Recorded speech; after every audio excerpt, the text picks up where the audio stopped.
Hello everyone, this is Aryan Thakkar, your coach and mentor, and welcome back to my YouTube channel on Aryan Tutorials, where in this video we are going to cover up in a beautiful manner the second chapter of ISC Class 11's Economics, which is Basic Terms and Concepts Used in Economics.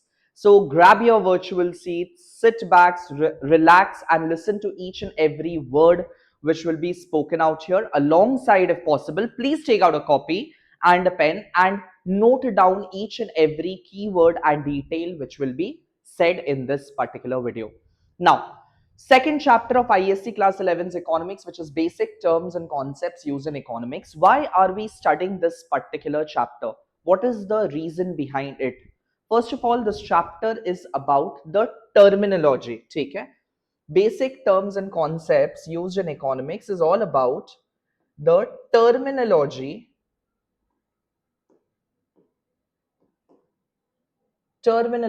that we come across while we study economics. अब देखिए, कोई भी subject अगर आप शुरू करते हैं तो उस सब्जेक्ट की परिभाषा या किस लैंग्वेज में उस सब्जेक्ट को लिखा गया है, you have to get well acquainted with.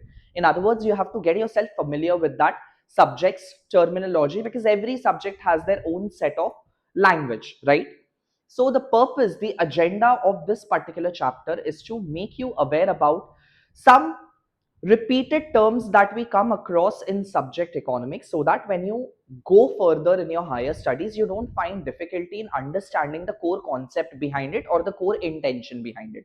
उसके लिए ये चैप्टर आपका कराया जाता है. सो इस चैप्टर में आप टर्म्स के बारे में सीखोगे, कौन कौन से वो टर्म है जिसका हम लोग इस्तेमाल करते हैं in our daily life when we are studying economics. However, हो सकता है हमारा जनरल पर्सपेक्टिव उस टर्म को लेके अलग हो, बट इकोनॉमिक मीनिंग या इकोनॉमिक पर्सपेक्टिव पूरा पूरी अलग हो. तो आइए देखते हैं क्या लिखा हुआ है. Economics, like any other subject, has its own terminology and concept. So this chapter is going to focus on the economic terminologies, and this chapter discusses the elementary यानी एकदम basic beginning. ठीक है, elementary means a basic concepts which are frequently used in economic analysis, and many of these concepts are commonly used in day to day life. ठीक है, उसी के बारे में ये आपका चैप्टर 2 है. चलो स्टार्ट किया जाए फटाफट से, जल्दी से, जितना जल्दी हो सकेगा उतना जल्दी मैं रैप अप करने का कोशिश करूंगा. So here are your list of some of the common terms that we come across, whose economic meaning and economic intention we have to come across and we have to understand कि economically इनका मतलब क्या होता है. जैसे कि want है, utility है, प्राइस है, वैल्यू है, वेल्थ है, वेलफेयर है, money, market, investment, income, production, consumption, saving. ये कुछ बेसिक टर्म्स है जिनके बारे में हमें पता होना चाहिए before we proceed into the detailed explanation of economic behaviour of the economy. ठीक है, सो चलिए स्टार्ट करते हैं. सबसे पहला टर्म है ह्यूमन वांट. नाउ, हमने इकोनॉमिक्स पढ़ना क्यों शुरू किया? Why are we studying economics? मैंने अपने प्रीवियस वीडियो में, अगर आपने नहीं देखा है तो प्लीज आप जाके उसको देख लीजिए, उसका डिस्क्रिप्शन में नीचे लिंक में दे देता हूं. And do let me know in the comment section as well कि आपको समझ में आ रहा है कि नहीं आ रहा है, मैं कैसे पढ़ा रहा हूं. ठीक है, सो हमने इकोनॉमिक्स पढ़ना क्यों शुरू किया था? It is because of the law of scarcity. Scarcity of what? Scarcity of resources. ये रिसोर्सेस किस लिए चाहिए? गुड्स एंड सर्विसेज को प्रोड्यूस करने के लिए, ताकि इनको कंज्यूम करके हमारा वांट सैटिस्फाई हो सके. वांट सैटिस्फाई हो सके. आपके माता पिता जो इतना पैसा कमाते हैं या इतना एफर्ट्स डालते हैं मनी मेकिंग प्रोसेस में, यानी इकोनॉमिक एक्टिविटी में खुद को इंडल्ज करते हैं, किस लिए करते हैं? ताकि वो आपकी जरूरतों को पूरा कर सके. सो मेन मुद्दा, the first term that we have to know about is want. कि वांट का मतलब क्या होता है. सो सबसे पहले देखिए क्या दिया हुआ है. Economics as a subject is concerned with various economic issues related to the economic behavior of individual society and the economy.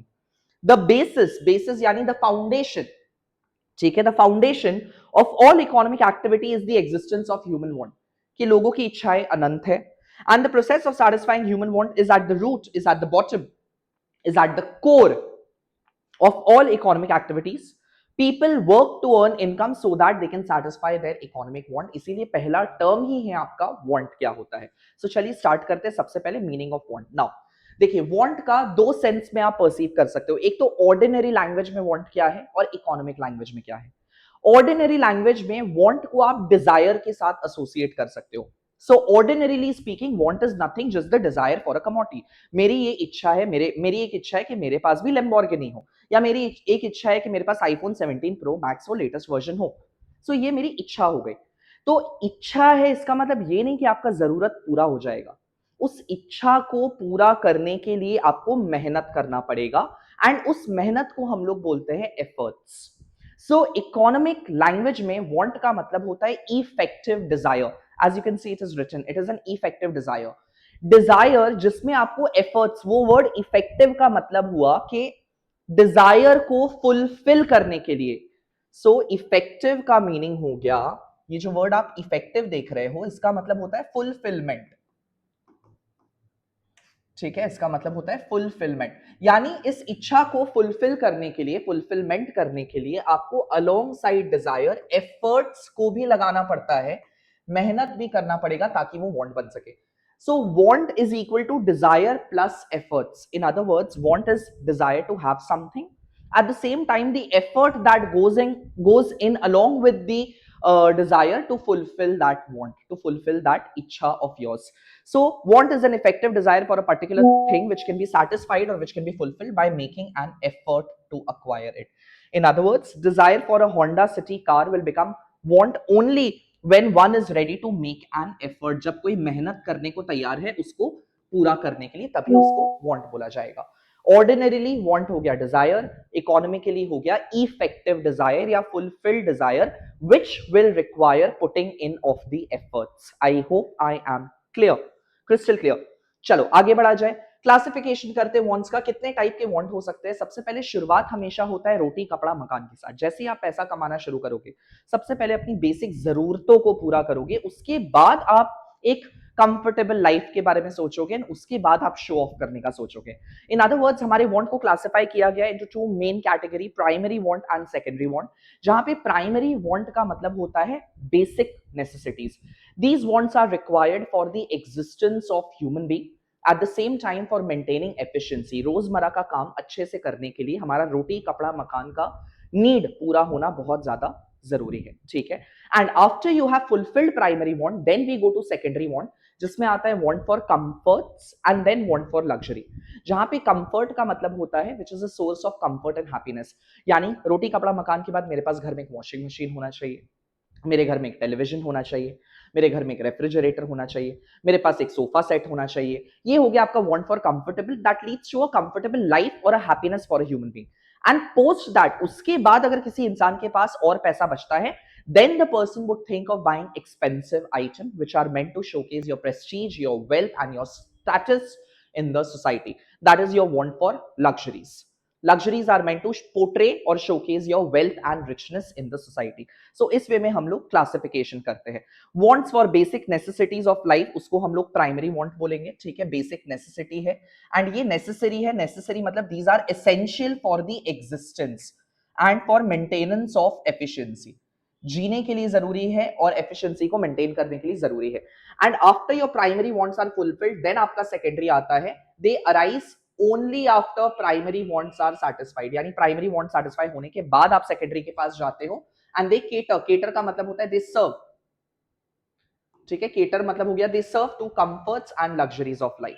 Necessity में क्या आ जाएगा? रोटी कपड़ा मकान, फूड क्लोथिंग शेल्टर। कंफर्ट में आ जाएगा goods are which are a source of comfort and happiness, जैसा कि मैंने आपको बोला, जैसे कि घर में एक सोफा सेट हो, एक म्यूजिक सिस्टम हो, एक रेफ्रिजरेटर हो, एक कूलर हो, etcetera. And then there could be some wants which could be necessary for maintaining normal efficiency like plenty of food. अब खाना तो है लेकिन sufficient खाना नहीं है, तो आपका कैलोरी एफिशिएंसी मेंटेन नहीं हो पाएगा। So plenty of food is required as well. ठीक है, for a factory worker, table chair for student etcetera. And luxury क्या होता है? जो कि एक्सपेंसिव आइटम है and they are meant to portray, to show off your wealth and power to other people, यानी इनको स्टेटस सिंबल बोला जाता है। लाइक एक्सपेंसिव ज्वेलरी है, मॉडर्न हाउसेस है, एक्सपेंसिव कार है, एयर कंडीशनर है। ये कुछ कुछ आपके एग्जांपल हो जाएंगे लग्जरीज के। I hope that is clear.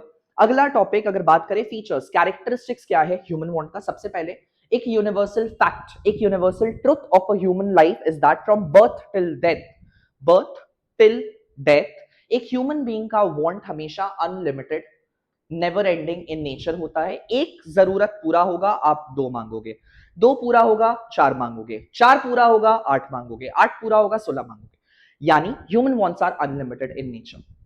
As one want is satisfied another crops up. फिर कुछ गुड्स ऐसे होते हैं जिसमें अगर आप एक पर्टिकुलर गुड का वांट को क्रिएट करते हो, वो ऑटोमेटिकली 2 या 3 चीजों को मांगता है, so that they are to be used jointly, क्योंकि उनका एक साथ इस्तेमाल होगा। जैसे कि if you want printer, that will automatically create the want for paper and ink, क्योंकि खाली प्रिंटर बिना पेपर और इंक के यूजफुल नहीं है या वांट को सेटिस्फाई नहीं कर सकता है। उनको हम लोग बोलते हैं कॉम्प्लीमेंट्री वांट्स या wants are complementary. There are certain goods which are required in pairs में जरूरत होता है उनका, उनको कॉम्प्लीमेंट्री वांट्स हम लोग बोलते हैं। ठीक है, कार एंड पेट्रोलियम आपका एग्जांपल हो गया। सब्स्टिट्यूशन ऑफ वांट का मतलब हुआ कि अगर आपको कोई पर्टिकुलर चीज की नीड अराइज हुई, नॉट नेसेसरी कि वो एक ही पर्टिकुलर गुड से सेटिस्फाई हो सकता है मार्केट में बहुत सारे ऑप्शंस अवेलेबल हो। For example, if you are thirsty, you can go for water, you can go for Pepsi, you can go for Coca-Cola, you can go for Sprite, you can go for Mirinda, you can go for lassi, you can go for smoothie, milkshake, etc.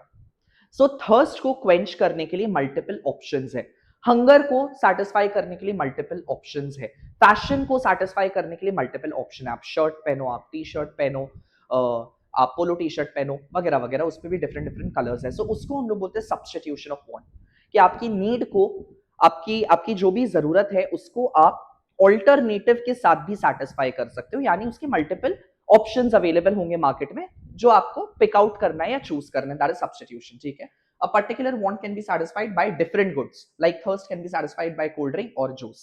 Then wants are competitive होने का मतलब हुआ क्योंकि आपका income limited है, आपका resources limited है, तो बोल के आप अपने सारी जरूरतों को एक साथ कभी भी पूरा नहीं कर सकते हो, वन एट अ टाइम। इसीलिए आपके जो वांट होते हैं वो अर्जेंसी के बेसिस पे, on the basis of intensity of desire and on the basis of urgency they compete against one another. Whichever want is urgent, that will be fulfilled first, followed by the next urgent want and then the next urgent want. जैसे रोटी कपड़ा मकान पहले, comfort बाद में, and then luxury. So they are competitive. Human income is limited, therefore choices must be made. Commodities compete with each other. Example, spending 1,000 rupees on a restaurant, movie or cricket match, you will have to make a choice कि आप किस में खर्चा करोगे। ठीक है, इसके अलावा वॉन्ट्स मल्टीप्लाई, समय के साथ साथ हमारी इच्छाएं बढ़ते जाती है, it keeps on increasing over the course of time, over the period of time. Human wants multiply with growth of knowledge, technology etcetera, like microwave oven across after its invention, यानी माइक्रोवेव अवन का want create हुआ invent होने के बाद। इन other words, जैसे जैसे science and technology progress करेगा, नए नए प्रोडक्ट्स मार्केट में आएंगे, अपग्रेडेशन होगा, उन चीजों का जरूरत भी मार्केट में साइड बाय साइड इंक्रीज होगा। इसके अलावा वॉन्ट्स रेकर मतलब reoccur, there are certain wants which reappear again and again. इसका मतलब हुआ कि कभी कभी कोई प्रोडक्ट का वॉन्ट टेम्पररीली सेटिस्फाइड हो सकता है, जैसे कि खाना, भूख, आपको भूख लगा, आपने खाना खाया, अभी टेम्पररी बेसिस पे आपका वांट सेटिस्फाई हो गया। प्यास लगा, thirsty, you had water, temporary period के लिए आपका वांट सेटिस्फाइड हो गया, आफ्टर सम टाइम वो वापस से रीअपियर करेगा या रीअकर करेगा। A single want can be satisfied का मतलब, क्योंकि इनकम लिमिटेड है तो आप एक वांट को, या हो सकता है कॉम्बिनेशन ऑफ 1 और 2 और 3 वांट्स को ही एक बार में सेटिस्फाई कर सकते हो। फॉर एग्जाम्पल, आपको 1,000 रुपए से 10 चीज करना है, लेकिन आप 10 चीज एक साथ साइमल्टेनियसली $1,000 में नहीं कर पाओगे। हो सकता है एक या दो चीज या तीन चीज पहले करोगे, उसके बाद अगला महीना जब फिर से पॉकेट मनी मिलेगा तो शायद अगला तीन चीज करोगे, उसके बाद उसका अगला 3 चीज करोगे। So that is how you prioritize. Only one particular want can be satisfied at a time. All wants together cannot be satisfied due to limited resources, limited income. However, a single want or a few many wants can be satisfied. Some wants can be postponed का मतलब हुआ कुछ want बहुत urgent होते हैं जिनको postpone नहीं कर सकते, जैसे कि रोटी कपड़ा मकान, मेडिसिन, इनका वांट को पोस्टपोन नहीं किया जा सकता है। ऑन द अदर हैंड, जो लग्जरी आइटम्स है या कंफर्ट आइटम है, उनके बिना हम लोग मरे नहीं जा रहे, उसको हम लोग बाद में भी कंज्यूम कर सकते हैं। ठीक है, so some wants can be postponed while other can not be, जैसे food can not be postponed but TV and car can be postponed. Wants differ in their urgency, यानी इंटेंसिटी के हिसाब से वॉन्ट वेरी भी कर सकता है, differ भी कर सकता है। कुछ वॉन्ट होंगे जो ज्यादा अर्जेंट होंगे, कुछ होंगे जो कम अर्जेंट होंगे। So on the basis of your priority कि आपको किसको पहले फुलफिल करना है, आप डिसाइड करते हो, you take decision that which want is to be satisfied first, followed by the second important want और द थर्ड इंपॉर्टेंट वॉन्ट। ठीक है, and wants remain ahead of availability of goods and services। यानी ये भी एक universal fact है कि हम लोग जितना भी कोशिश कर ले, हमारी इच्छाएं जो है वो पूर्ति से आगे ही रहेंगी। इन अदर वर्ड्स, हो सकता है हमने अपनी 2-3 इच्छाएं पूरी कर ली, लेकिन हमारे मन में और भी इच्छाएं होंगी जिनको हमको पूरा करना होगा। यानी मार्केट के अंदर जितना भी सप्लाई होगा कोई भी चीज का, उसका डिमांड हमेशा आगे ही रहेगा। सिमिलरली हमारा इच्छा हमेशा हमारे पास जो है उससे ज्यादा ही रहेगा। So human being can never be fully satisfied. ठीक है, नाउ आप वांट किन चीज का करते हो? गुड्स एंड सर्विसेज का करते हो। क्यों करते हो? What is the motto, what is the purpose? Consumption. इसीलिए नेक्स्ट टर्मिनोलॉजी इज कंजम्पशन। क्या बोलूं मैं कंजम्पशन के बारे में? Consumption is the act of using, using is the keyword, इस्तेमाल करना। कोई भी प्रोडक्ट को आप क्यों परचेज कर रहे हो? क्योंकि आप उसको इस्तेमाल करोगे यानी यूज करोगे। पर्पस क्या है यूज करने का? ताकि आपकी वांट सेटिस्फाई हो जाए। So, economically speaking, consumption is the act of using goods and services to satisfy human wants. So, दो कीवर्ड है, using और satisfy, using और satisfy. So, using goods and services to satisfy human want, that is consumption. ठीक है। Now, consumption किन चीज का होता है? Goods and services का होता है। गुड्स क्या है? टैंजिबल आइटम है, देख सकते हैं, छू सकते हैं, फील कर सकते हैं। सर्विसेज इनटैंजिबल है, लेकिन वो भी केपेबल होते हैं आपके वांट को सेटिस्फाई करने का। फॉर एग्जांपल आर्यन भैया और आर्यन सर जो भी आप बुलाते हो, right now he is teaching you. क्या ये आपके नॉलेज के थर्स्ट को क्वेंच कर रहा है? जी हाँ, कर रहा है। क्या आपको क्वालिटी एजुकेशन मिल रहा है? जी हाँ, मिल रहा है। So services are also capable of satisfying human want, although they are intangible in nature, cannot be seen, cannot be touched, but can be felt. ठीक है। So consumption is the direct use of goods and services in satisfying human want. Keyword का अगर मैं बात करूं तो keyword बन जाएगा आपका यूज एंड satisfy। ठीक है, इस्तेमाल करें अपने वांट को सेटिस्फाई करने के लिए। चला जाए, आगे बढ़ा जाए। Now the person who consumes goods and services, ये सबको पता है कि कंज्यूमर बोला जाता है। गुड भी हो सकता है like on the basis of immediate consumption. कुछ गुड्स वो होते हैं जिनको कंज्यूम करते हैं उनका यूटिलिटी सेटिस्फैक्शन, अभी उसके बारे में हम लोग देखेंगे, वो तुरंत एग्जॉस्ट हो जाता है, खत्म हो जाता है। कुछ गुड्स वो होते हैं जिसको हम लोग रिपीटेडली इस्तेमाल करते हैं, जिनको ड्यूरेबल गुड्स बोलते हैं, यानी they are used again and again. ठीक है, नाउ ये टॉपिक कुछ नया है। with the increasing with the increasing exploitation of resources, जैसे जैसे हमारे resources को misuse किया जा रहा है इकोनॉमी में, उतना जल्दी जल्दी और उतना ज्यादा ज्यादा ये चीज का कॉन्सेप्ट बाहर आते जा रहा है। Sustainability, sustainable consumption. सस्टेनेबल का मतलब क्या होता है? सस्टेनेबल का मतलब होता है प्रेजर्वेशन। ठीक है, सस्टेनेबल का मतलब होता है प्रेजर्वेशन, मतलब आप रिसोर्सेस को प्रिजर्व करोगे, ना केवल अपने इस्तेमाल के लिए बट फ्यूचर जनरेशन के इस्तेमाल के लिए भी। ऐसा नहीं होना चाहिए कि आपने रिसोर्सेस को प्रेजेंट में इतना इनडिस्क्रिमिनेटली, डिस्क्रिमिनेशन का मतलब क्या होता है? भेदभाव। एंड इनडिस्क्रिमिनेटरी का मतलब क्या होता है? बिना किसी भेदभाव के, यानी विदाउट बीइंग बायस्ड। रिसोर्सेज ऐसा चीज है जो कि एग्जॉस्टेबल है, यानी जो कि खत्म हो सकता है, तो जरूरी है कि उसका ध्यान से इस्तेमाल किया जाए। वही चीज हमें सस्टेनेबिलिटी समझाता है। सो सस्टेनेबिलिटी के दो पहलू या दो पिलर्स होते हैं। पिलर नंबर 1 इज दैट आप रिसोर्सेज को इस वे में यूज करिए कि it minimises the negative impact on the environment, यानी एनवायरमेंट को दूषित ना किया जाए या पोल्यूशन ना स्प्रेड हो। ठीक है, कम से कम नेगेटिव इंपैक्ट या एडवर्स इंपैक्ट होना चाहिए एनवायरमेंट में, नंबर 1। एंड नंबर 2 इज कि आप सफिशिएंट रिसोर्सेज को छोड़ रहे हो for the future generation as well. आपको मैं एक काम बोलता हूं, आप इस क्लास के बाद, वीडियो के बाद आप यूट्यूब पे जाइएगा और लिखिएगा सेव फ्यूल एडवर्टाइजमेंट। उसमें जो भी पहला वीडियो आएगा आप उसको क्लिक करके देखिएगा, आपको पता चल जाएगा सस्टेनेबिलिटी का मतलब क्या होता है। कि आपको इंश्योर करना है कि आपका फ्यूचर जनरेशन भी उतना ही इंजॉय करे इन टर्म्स ऑफ रिसोर्सेज जितना आप कर रहे हो, यानी आप रिसोर्सेज को एक्सेसिवली मिसयूज या एक्सप्लॉइट नहीं कर सकते हो, वही सस्टेनेबिलिटी बोलता है। ठीक है, सो सस्टेनेबल कंजम्पशन का मतलब होता है meeting the need of the people, improving the quality of life, does not harm the environment and does not compromise the future generation need. Present consumption pattern क्या हो रहा है? एनवायरमेंट को नुकसान पहुंचा रहा है। नेचुरल रिसोर्सेज डिप्लीट होने का मतलब रिड्यूस हो रहे हैं in quantity, causing poverty and inequality, गरीब गरीब होते जा रहा है, अमीर और गरीब के बीच का भेदभाव जो है, rich are getting richer and poor are getting poorer, that is increasing, that is inequality and obstructing means hindering. ठीक है, हिंडरिंग और causing trouble, obstructing the sustainable development. Sustainability goal मतलब प्रेजर्वेशन गोल या लॉन्ग टर्म गोल को obstruct कर दे रहा है। हमें कैसा पैटर्न चाहिए? ऐसा कंजम्पशन पैटर्न चाहिए जो कि मिनिमाइज करे, रिड्यूस करे नेचुरल रिसोर्सेज का यूज को, रिसोर्सेज के एफिशिएंसी को एनहांस करे, इंप्रूव करे एंड पोल्यूशन को कंट्रोल में रख सके, उसी को सस्टेनेबल कंजम्पशन बोला जाता है। नाउ कंजम्पशन का सिग्निफिकेंस यानी कि इंपॉर्टेंस क्या है? क्यों कंजम्पशन जरूरी है? What is your importance of consumption? सबसे पहले primary motive of all economic activity. What are economic activity? Money making activity, आप पैसा क्यों बना रहे हो? चीजों को खरीदने के लिए। आप चीजों को क्यों खरीदोगे? इस्तेमाल करने के लिए, इन अदर वर्ड्स कंज्यूम करने के लिए। So it is the consumption of goods and services in the economy which is driving force, which is driving, pushing the economic activities of our country. यानी लोग प्रोडक्शन कर ही इसीलिए रहे हैं क्योंकि लोग उनका डिमांड क्रिएट कर रहे हैं एंड उसका इस्तेमाल किया जाएगा इकोनॉमी के अंदर में। उसकी वजह से, कंजम्पशन की वजह से प्रोडक्शन हो रहा है इकोनॉमी के अंदर में। इसके अलावा and purpose of economic activity का मतलब क्या होता है कि इकोनॉमिक एक्टिविटी का शुरुआत प्रोडक्शन से होता है, एंड किससे होता है? सेल्स के साथ, यानी कि जब वो गुड्स चला गया for consumption.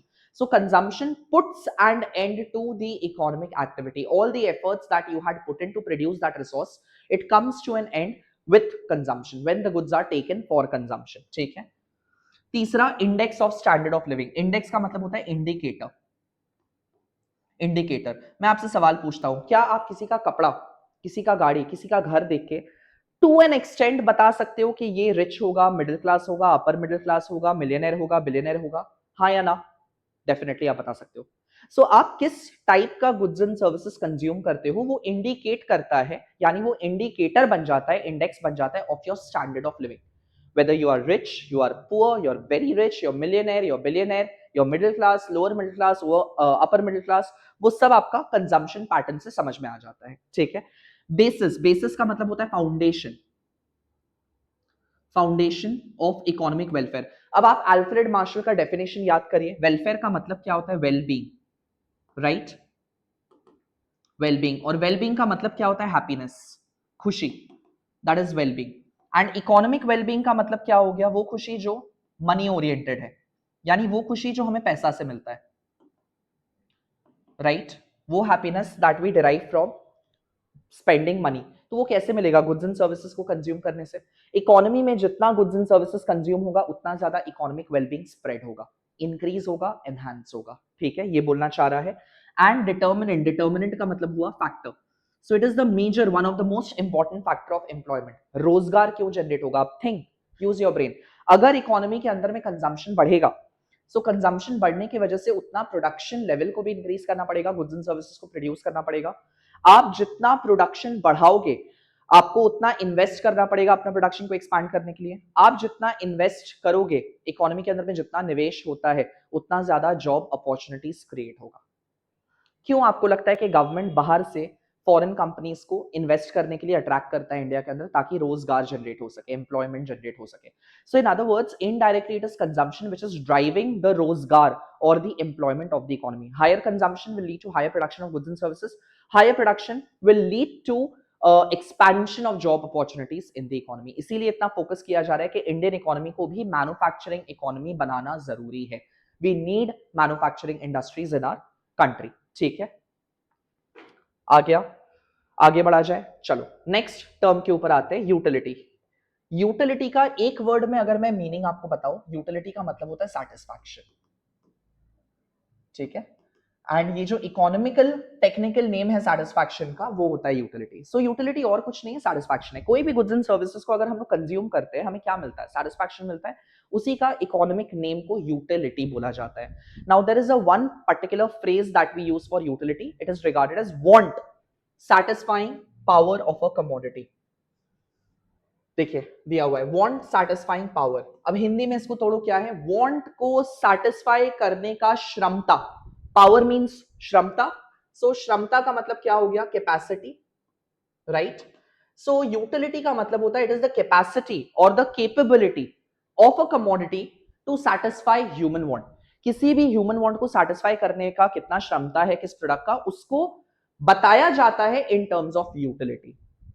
That is your satisfaction. ठीक है, so utility is the ability of a good to satisfy human want. Ability बोलो, कैपेबिलिटी बोलो या कैपेसिटी बोलो, सब एक ही चीज हो गया।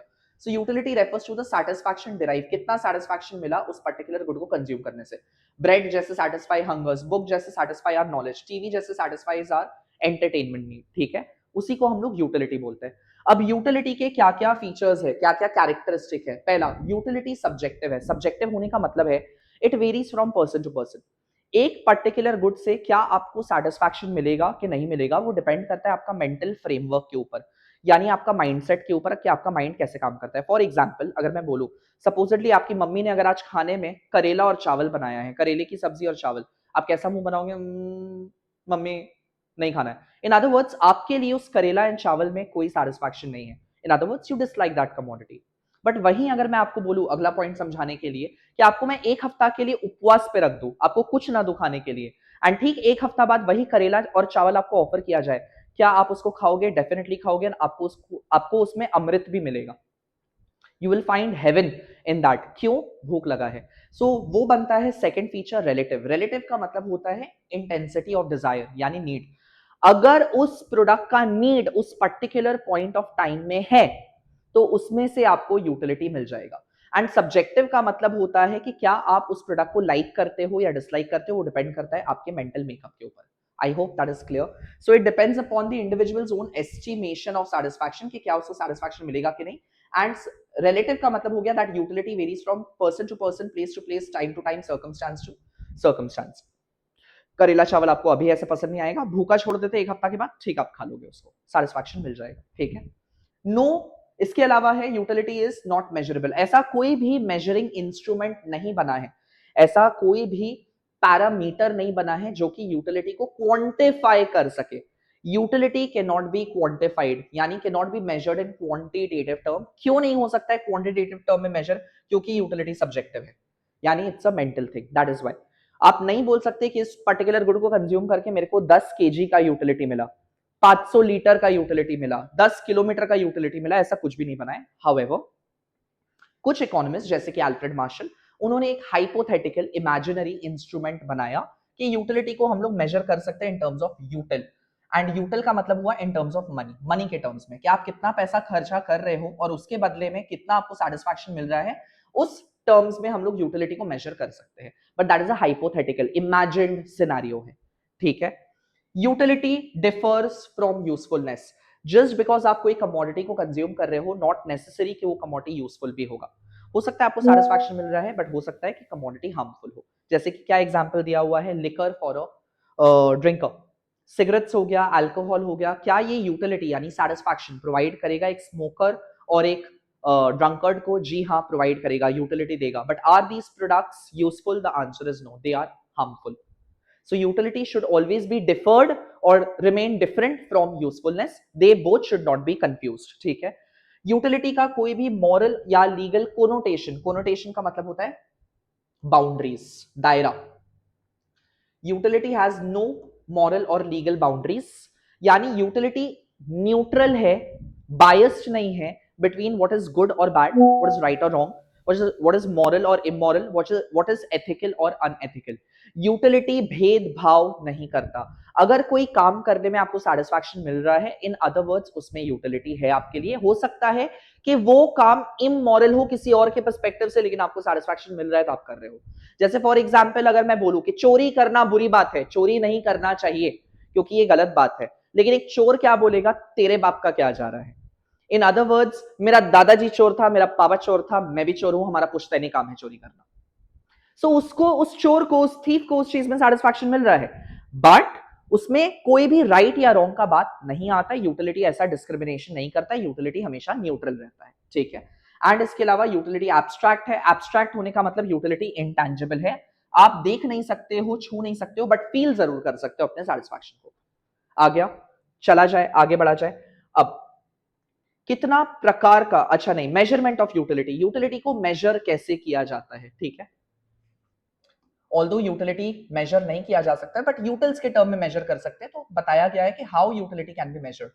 सो मेजरमेंट ऑफ यूटिलिटी, देखो कोई भी प्रोडक्ट को जब आप कंज्यूम करना शुरू करोगे, कोई भी प्रोडक्ट को अगर आप कंज्यूम करना शुरू करोगे, आपको सेटिस्फैक्शन आना स्टार्ट होगा।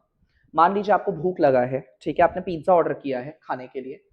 So here is your cheese burst pizza, 4 slice में रेगुलर स्लाइस का आया है, आप इसको कंज्यूम करना स्टार्ट किया। फर्स्ट स्लाइस में आपको जो सेटिस्फैक्शन मिलेगा वो बहुत ज्यादा हाई होगा, आपको बहुत भूख लगा है। फॉलोड बाय सेकंड स्लाइस, जैसे ही आप सेकंड स्लाइस खाओगे आपका सेटिस्फैक्शन लेवल क्या हो जाएगा? कम हो जाएगा। अग्रीड, ये सब मानता है। फॉलोड बाय थर्ड स्लाइस, उसमें और थोड़ा कम हो जाएगा। फॉलोड बाय फोर्थ स्लाइस, उसमें और थोड़ा कम हो जाएगा। फॉलोड बाय फिफ्थ स्लाइस, हो सकता है आपको कुछ सेटिस्फैक्शन ना हो, क्या ना मिले। क्यों? क्योंकि आपका पेट भर चुका है। Your hunger is like your stomach is full, so your hunger is satisfied, and followed by 6 slice. अगर satisfaction पूरा मिलने के बाद जबरदस्ती आपने छठा स्लाइस पिज्जा खाया तो आप उल्टी कर दोगे, यानी खाया पिया सब बाहर आ जाएगा। तो ये यूटिलिटी का बिहेवियर हो गया, ये यूटिलिटी का नेचर हो गया। सो ये जो कंटिन्यूअसली सेटिस्फैक्शन डिक्रीज हो रहा है, यानी कि चेंज हो रहा है, बदलाव आ रहा है हर सक्सेसिव यूनिट के साथ, उसको हम लोग मार्जिनल यूटिलिटी बोलते हैं। क्योंकि marginal utility comes from the word margin, and margin का मतलब होता है डिफरेंस। सो मार्जिनल यूटिलिटी हमें बताएगा difference in the satisfaction by consuming successive unit, यानी as we increase our consumption of a commodity consume, हर एडिशनल यूनिट पे, यानी कि हर एक्स्ट्रा यूनिट पे हमारा सेटिस्फैक्शन कितना आ रहा है, वो आपको मार्जिनल बताएगा। एंड मैंने आपको बता दिया आपका सेटिस्फैक्शन कैसा आएगा, वो कंटिन्यूअसली डिक्रीज होगा। मार्जिनल यूटिलिटी यानी चेंज इन सेटिस्फैक्शन, ठीक है। मार्जिनल का मतलब होता है चेंज, इस बात का आप याद रखिएगा। इकोनॉमिक्स में मार्जिनल का मतलब होता है बदलाव, चेंज होना, डिफरेंस यानी चेंज आना। सो ये जो चेंज होगा, ये चेंज कंटिन्यूअसली डिक्रीज करेगा, और ये यूनिवर्सल बिहेवियर है जिसको हम लोग बोलते हैं law of diminishing marginal utility. यानी if we go on consuming a particular commodity, हर एडिशनल कंजम्पशन पे, यानी हर एडिशनल यूनिट पे सेटिस्फैक्शन लेवल कंटिन्यूअसली डिक्रीज हो जाएगा, उसको हम लोग law of diminishing marginal utility बोलते हैं। एंड इसी मार्जिनल यूटिलिटी को, यानी इसी चेंज को अगर हम लोग सम अप कर देते हैं, यानी ऐड कर देते हैं, तो हमें हमारा टोटल सेटिस्फैक्शन मिल जाएगा। एग्जांपल के तौर पे आपको फर्स्ट स्लाइस में सेटिस्फैक्शन 100 का मिला है, सेकंड स्लाइस में 75 मिला है, थर्ड स्लाइस में 50 मिला है, फोर्थ में 25 मिला है। तो ये आपका इंडिविजुअल स्लाइसेस का सेटिस्फैक्शन है। मैं अगर आपसे पूछूं कि 2 स्लाइस पिज्जा खा के तेरे को कितना सेटिस्फैक्शन मिला, तो तुम क्या बोलेगा? 100 प्लस 75, भैया 175 आया। 3 स्लाइस खा के कितना मिला, तो तू बोलेगा 175 प्लस 50, मतलब कि 225 का सेटिस्फैक्शन मिला। सो टोटल यूटिलिटी हमें क्या बताता है कि कोई भी अगर पर्टिकुलर क्वांटिटी, यानी स्पेसिफिक यूनिट को कंज्यूम करते, स्पेसिफिक यूनिट जैसे कि हो गया 2 unit, 3 unit, 4 unit, 10 unit, 100 unit, 500 unit, so उसमें एग्रीगेट में सम टोटल में सेटिस्फैक्शन कितना मिला है, वो आपका टोटल यूटिलिटी बताता है, ठीक है। So total utility is the entire of the total satisfaction that you derive from consuming a specific quantity. Specific quantity. So it is the total satisfaction from the amount of the commodity consumed. जितना भी amount आपने consume किया, चाहे 1 हो, 2 हो, 3 हो, 4 हो, 5 हो, etc.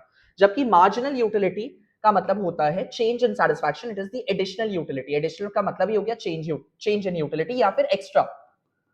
What is your extra satisfaction that you derive from consuming one more unit? एक extra unit, वो आपका marginal होता है। एंड मार्जिनल का यूनिवर्सल बिहेवियर है कि वो कंटिन्यूअसली ऐसे डिक्रीज करते रहता है, जिसको हम लोग law of diminishing marginal utility भी बोलते हैं। यानी कम सेटिस्फैक्शन मिलेगा हर एडिशनल यूनिट के साथ, ठीक है। चला जाए, आगे बढ़ाया जाए, आई होप समझ में आ गया होगा। नेक्स्ट टर्म पे आते हैं कि प्रोडक्शन क्या होता है। नाउ प्रोडक्शन का मतलब हुआ कुछ बनाना। कैन आई से act of making goods and services is production. आप कुछ बनाओगे, मैन्युफैक्चरिंग करोगे तो वो प्रोडक्शन हो जाएगा। बट प्रॉब्लम यह है कि अगर आप कुछ भी बनाओगे तो कुछ भी नहीं बिक जाएगा। कोई भी कंज्यूमर किसी भी गुड को क्यों परचेज करेगा? अभी आपने पढ़ के आया, सेटिस्फैक्शन पाने के लिए। तो ये सेटिस्फैक्शन ऐड करने का जिम्मेदारी किसका है? प्रोड्यूसर का। So your complete definition would be act of producing goods and services plus adding utility to the object. In other words, production और कुछ नहीं है, क्रिएशन ऑफ यूटिलिटी ही है। अगर प्रोडक्शन और कंजम्पशन में डिफरेंस बताऊं, सो प्रोडक्शन यूटिलिटी जोड़ता है प्रोडक्ट में, it adds to the utility, but consumption utility तोड़ता है, it breaks utility, breaks down utility. क्योंकि आप अगर कंज्यूम करते जाते हो प्रोडक्ट को तो आपका सेटिस्फैक्शन लेवल कम होता है। जब आप प्रोड्यूस करते हो किसी प्रोडक्ट को तो आप उसको यूजफुल बना रहे हो, तो मतलब you are adding the utility. So in simple word, production is creation of utility, act of making goods and services plus adding utility. So देखिए क्या लिखा हुआ है, creation of goods and services to satisfy human want, but modern concept बोलता है production is creation of utility, therefore so production in the modern world, yeah, according to A.H. Smith, is the process that creates utility or makes a product useful, makes a good useful. अब utility कितने प्रकार से add होता है production में? Actually in total 5 है। यहां भले 4 दिया, आपके बुक में भी 4 होगा, बट 5 है। मैं आपको पांचों बता देता हूं। फॉर्म यूटिलिटी, अभी मेरे सामने यहाँ पे बेंच और टेबल रखा हुआ है। ये बेंच और टेबल कैसे बना होगा आपका? लकड़ी से। अब रॉ लकड़ी जो पेड़ से आपने निकाला होगा, उसका शेप, साइज, ढांचा सब कुछ बदल के उसको यूजफुल बनाया होगा, राइट? तो वो हो गया आपका form utility, creating form utility, यानी changing the physical structure of the product. Raw material को फिनिश्ड गुड बना देना, वो हो जाएगा आपका फॉर्म।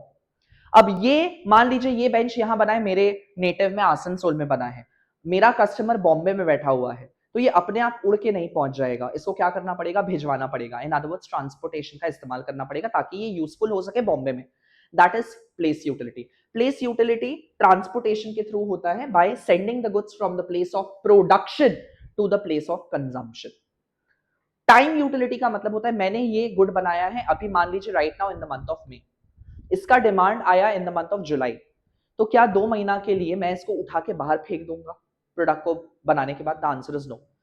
इन अदर वर्ड्स जब तक मार्केट में कोई प्रोडक्ट का डिमांड क्रिएट नहीं होता है तब तक आपको उस गुड को प्रोड्यूस करके प्रिजर्व करके रखना पड़ता है, preservation. In other words warehouses में स्टोर करके रखना पड़ता है till they are required in the market. Why? क्योंकि there is a time gap between production and consumption of goods. समय लगता है गुड्स को बिकने में एंड कंज्यूमर के पास जाके यूज होने में, तो तब तक उस गुड को होल्ड करके रखना है, ठीक है। एंड सर्विस यूटिलिटी का मतलब हो गया प्रोवाइडिंग सारा intangible services, service of the teacher, doctor, lawyer, engineer etcetera, ये सारे सर्विस हो गए। They are also important pillars of the economy, इनका भी हमें जरूरत है। इसके अलावा पांचवा यूटिलिटी जो यहाँ पे नहीं है वो होगा एक्सचेंज यूटिलिटी। अब कोई भी प्रोडक्ट तभी यूजफुल बनेगा जब उसका ओनरशिप ट्रांसफर होगा। ओनरशिप ट्रांसफर होने का मतलब हुआ कि प्रोड्यूसर से कस्टमर के पास गया वो प्रोडक्ट, एंड वो कैसे होगा? ट्रेड के थ्रू, एक्सचेंज के थ्रू, यानी मनी का इस्तेमाल करके, ट्रेडिंग करके, बाइंग सेलिंग करके उस प्रोडक्ट को यूजफुल बनाया जाएगा, उसका ओनरशिप को ट्रांसफर किया जाएगा फ्रॉम प्रोड्यूसर टू कस्टमर। वो हो गया आपका पांचवा यूटिलिटी। इस बात का आप याद रखिएगा, ठीक है। चलो आगे बढ़ा जाए। अब प्रोडक्शन करने के लिए हमें रिसोर्सेज का जरूरत है, यानी इन अदर वर्ड्स इनपुट का जरूरत है। तो उन इनपुट को, प्रोडक्टिव रिसोर्सेज को, नाउ रिसोर्सेज को प्रोडक्टिव क्यों बोला जाता है? Because they are capable of being used in the productive activity, यानी उनका इस्तेमाल करके गुड्स एंड सर्विसेज को प्रोड्यूस किया जा सकता है। So inputs are regarded as the productive resources which are to be used in the act of production. उनको हम लोग फैक्टर्स ऑफ प्रोडक्शन बोलते हैं, ठीक है। They are regarded as factors of production. So क्या लिखा हुआ है? फैक्टर्स ऑफ प्रोडक्शन का मतलब हुआ वो सारे productive resources which is used to produce goods and services, they are called your factors of production, ठीक है। जैसे कि क्या क्या हमें चाहिए? 4 मेन फैक्टर्स ऑफ प्रोडक्शन होते हैं: जमीन, वर्कर, निवेश, entrepreneur. Land, labour, capital and entrepreneur, ठीक है। इनको हम लोग फैक्टर्स ऑफ प्रोडक्शन बोलते हैं। अच्छा, लैंड का मतलब क्या हो गया? वो सारे रिसोर्सेज जो कि नेचुरली अवेलेबल है, फ्री गिफ्ट्स ऑफ नेचर है, उनको हम लोग लैंड का पार्ट मानता है। लेबर का मतलब क्या हो गया? लेबर का मतलब हुआ एफर्ट। अब चाहे वो ह्यूमन एफर्ट फिजिकल हो या मेंटल हो, यानी लेबर भी दो प्रकार का हो सकता है, फिजिकल लेबर या फिर मेंटल लेबर। ऐसा वर्कर जो कि गधा मजूरी कर रहा है, रोजमर्रा का काम करके पैसा कमा रहा है, एंड ऐसा लेबर जैसे कि मैं, even I am a labour from the perspective of economics, क्योंकि मैं मेंटल एफर्ट कर रहा हूं। आई एम क्या बोलते हैं, I am giving out knowledge and in exchange of that I am asking for a reward. So अगर किसी भी प्रकार का एफर्ट हो और उसके बदले पैसा मिल रहा हो, उसको हम लोग इकोनॉमिकली लेबर बोलते हैं। कैपिटल का मतलब होता है मशीनरी, टूल्स, इक्विपमेंट वगैरह, जिसका हम लोग इस्तेमाल करते हैं प्रोडक्शन में। कैपिटल को प्रोड्यूस्ड मींस ऑफ प्रोडक्शन बोला जाता है। प्रोड्यूस्ड का मतलब हुआ कि कैपिटल को भी बनाया जाता है, मैनमेड है।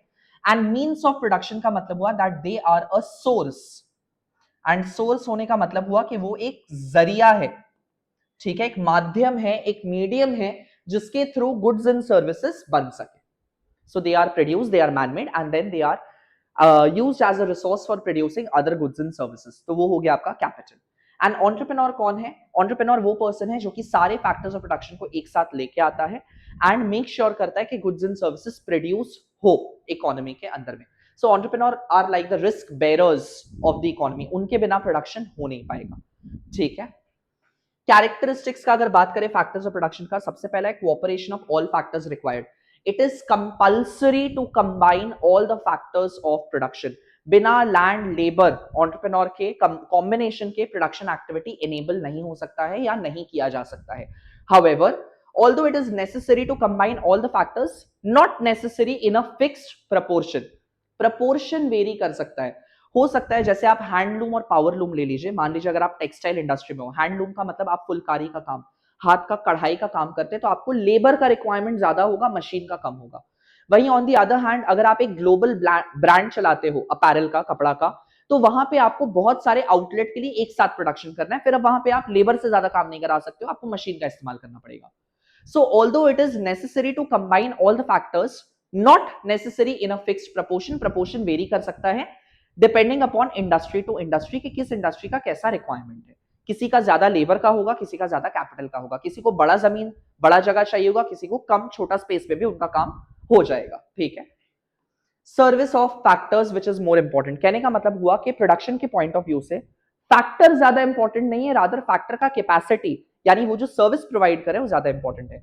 एग्जाम्पल के तौर पे फ्रॉम द टीचिंग पर्सपेक्टिव, मैं जो आपको पढ़ा रहा हूं इसी का एग्जाम्पल लेते हुए, it is not Aryan who is more important, it is Aryan's knowledge that is more important from Aryan tutorials point of view.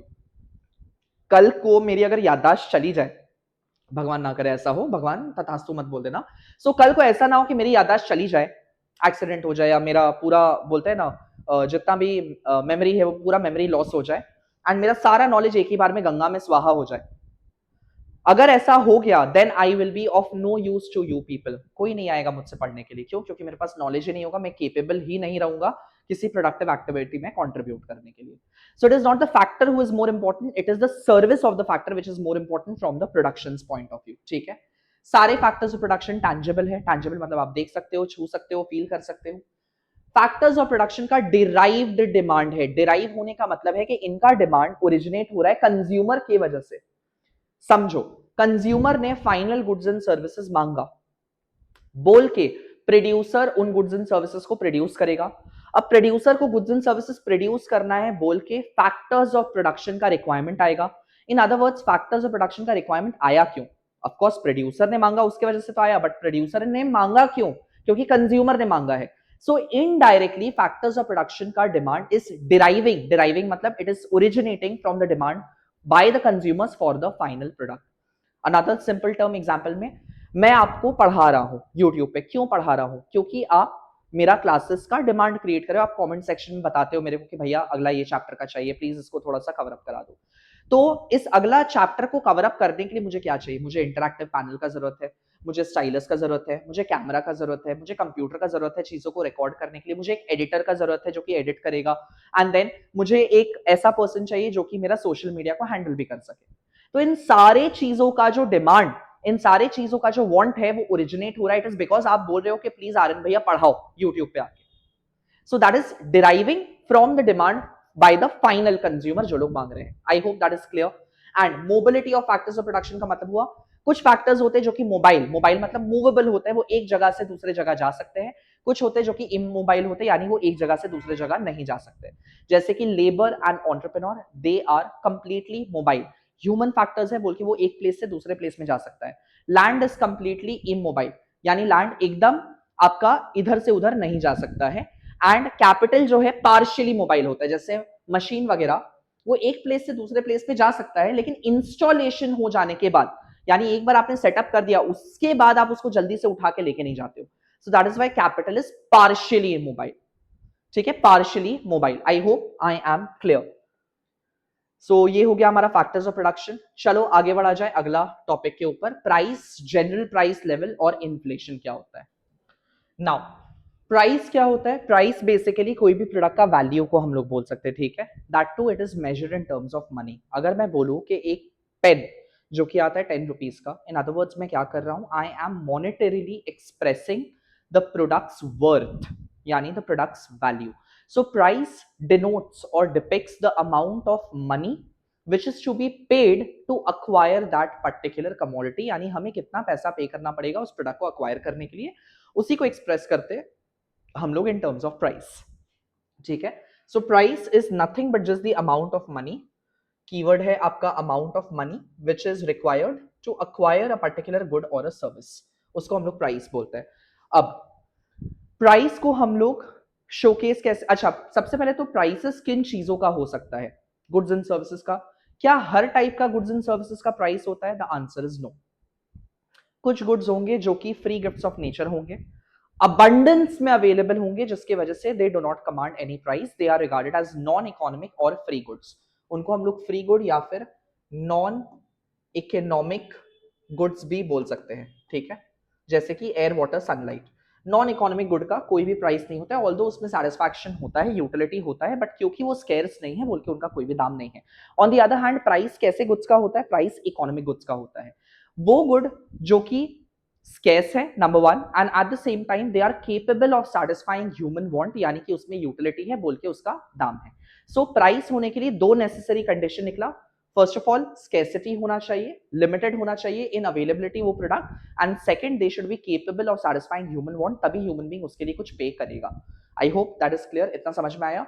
And price का डिटर्मिनेशन यानी डिटरमाइन कैसे होता है मार्केट में? मार्केट में दो चीजें होती है। क्या होती है दो चीजें? बाइंग एंड सेलिंग, यानी डिमांड एंड सप्लाई क्रिएट होता है। आप जब क्लास 12 में आओगे आपका एक चैप्टर है मार्केट मैकेनिज्म बोल के, जहां पे आप डिमांड एंड सप्लाई को इंटरैक्ट करवाना सीखोगे एंड समझ आएगा कि प्राइस मार्केट में ऑपरेट करता कैसे है।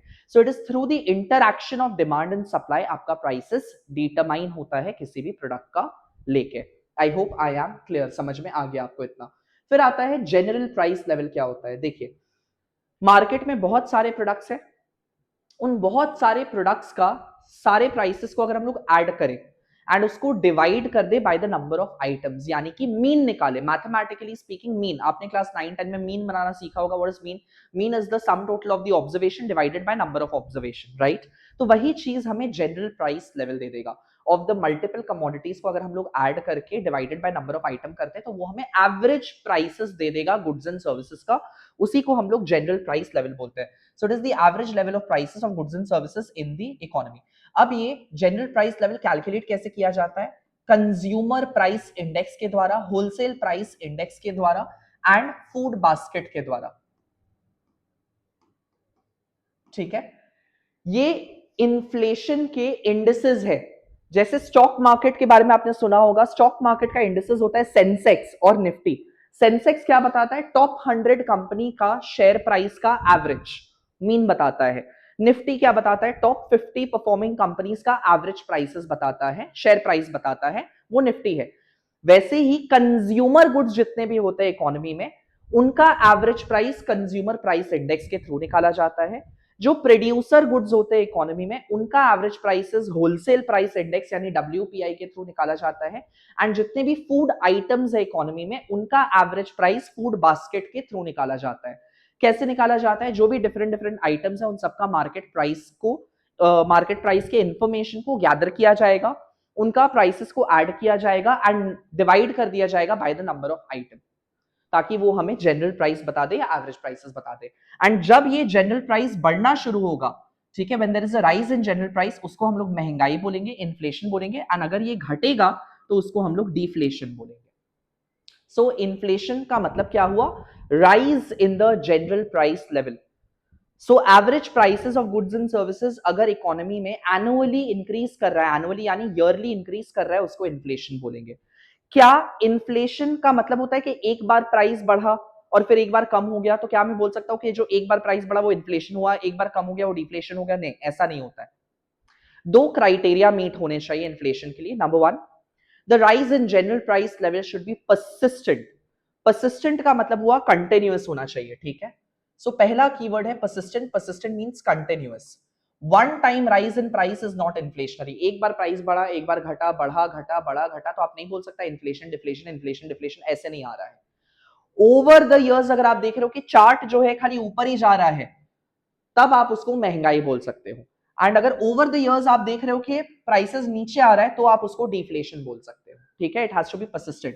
And at the same time दूसरा कीवर्ड है अप्रिशिएबल। अप्रिशिएबल का मतलब होता है इन्फ्लेशन नोटिसेबल होना चाहिए। नोटिसेबल होना चाहिए यानी दिखना चाहिए कि ओवर द इयर्स प्राइसेस 6%, 10%, 12%, 20%, 25% से इंक्रीज हो रहा है, तब आप उसको इन्फ्लेशनरी बोलेगा। अगर प्राइसेस 1, 2 या 3% से एनुअली इंक्रीज हो रहा है, then it is not considered as inflationary. तब तो ये अच्छा बात है, होना ही चाहिए। 1, 2, 3% से प्राइसेस बढ़ना इज गुड। वाई? क्योंकि हर साल प्रोड्यूसर का रिटर्न अगर 2, 2, 3, 3% से बढ़ेगा, तो वो प्रोड्यूसर को मोटिवेशन देगा कि वो और प्रोड्यूस करे। एंड जितना प्रोडक्शन बढ़ेगा इकोनॉमी के अंदर में, उतना रोजगार जनरेट होगा, उतना एम्प्लॉयमेंट जनरेट होगा, and that prevents the economy from getting stagnated, stagnation से दूर रखने में हेल्प करता है। अगर प्राइसेस नहीं बढ़ेगा तो हमारा इकोनॉमी रुक जाएगा, अर्थव्यवस्था पूरा रुक जाएगा, इकोनॉमिक एक्टिविटीज रुक जाएगा। So annually 1 to 3% is good for the economy. अगर उससे ज्यादा हो रहा है then we say that it is inflation. उसी को हम लोग अप्रिशिएबल बोलते हैं या नोटिसेबल बोलते हैं। ठीक है, I hope that is clear. इसको हम लोग consumer price index, wholesale price index या फिर फूड बास्केट के थ्रू मेजर करते हैं। इन्फ्लेशन के दो मेन या मुख्य कारण हो सकता है डिमांड साइड या supply side. So demand pull inflation and cost push inflation. Demand pull inflation बोलता है कि मार्केट में अगर प्रोडक्ट का शॉर्टेज हो गया, अब मार्केट में कोई भी प्रोडक्ट का शॉर्टेज क्यों होगा? क्योंकि लोग मांग रहे हैं, demand is more, but supply उतना है नहीं मार्केट के अंदर में या इकोनॉमी के अंदर में, as a result of which there is a shortage of goods and services. And कोई भी चीज का जब शॉर्टेज होता है तो मार्केट ट्रेंड क्या होता है? प्राइसेस बढ़ना स्टार्ट हो जाता है। COVID-19 could be a very good example. When COVID struck the economy, pandemic struck the economy, all of a sudden there was a rise in the demand for sanitizers and masks. Economy के पास sufficient supply नहीं था, इसीलिए initial days में prices बहुत ज्यादा escalate हुआ या increase हुआ। एलपीजी क्राइसिस अभी मॉडर्न में ले लीजिए, अभी जो हाल फिलहाल में चल रहा है, all of a sudden LPG का डिमांड सर्ज हो गया, लेकिन उतना सप्लाई अवेलेबल नहीं है, बोल के प्राइसेस बढ़ना स्टार्ट हो गया। ठीक है, cost push inflation supply side से है। कॉस्ट पुश बोलता है कि जब प्रोड्यूसर्स का कॉस्ट ऑफ प्रोडक्शन इंक्रीज होगा, यानी अगर रॉ मटेरियल वगैरह का दाम, लेबर अगर ज्यादा वेजेस मांगेगा, इंटरेस्ट अगर बैंक का बढ़ जाएगा, इन अदर वर्ड्स प्रोड्यूसर्स को कोई भी प्रोडक्ट बनाना महंगा पड़ेगा। एंड महंगा पड़ने की वजह से प्रोड्यूसर्स क्या करेंगे? मार्केट से सप्लाई हटा देंगे, या तो वो लोग खुद प्राइस बढ़ा दे तो भी इन्फ्लेशन आ जाएगा। अगर प्राइस खुद नहीं बढ़ा पा रहे हैं देन वो लोग मार्केट में आर्टिफिशियल स्केर्सिटी क्रिएट करेगा। कैसे? सप्लाई को काट के। So the moment supply is cut, वापस से डिमांड ज्यादा हो गया, सप्लाई से शॉर्टेज हो गया, प्राइसेस बढ़ना स्टार्ट हो जाएगा। दैट इज आपका कॉस्ट पुश इन्फ्लेशन। ये कारण होता है आपका इन्फ्लेशन का इन the economy. I hope that is clear. आगे बढ़ा जाए नेक्स्ट टर्म के ऊपर। वैल्यू क्या है और मार्केट क्या है? देखिए, वैल्यू का मतलब होता है वर्थ या वैल्यूएशन। वैल्यू का मतलब हो गया वर्थ, आप वर्थ बोल सकते हो, मूल्य जिसको बोलते हैं, या वैल्यूएशन लगाना बोलते हैं। ठीक है, imposing valuation to a product is value. अब ये वैल्यूएशन लगाया कैसे जाता है किसी भी प्रोडक्ट में? दो तरीके से, इन टर्म्स ऑफ या तो यूटिलिटी या इन terms of money.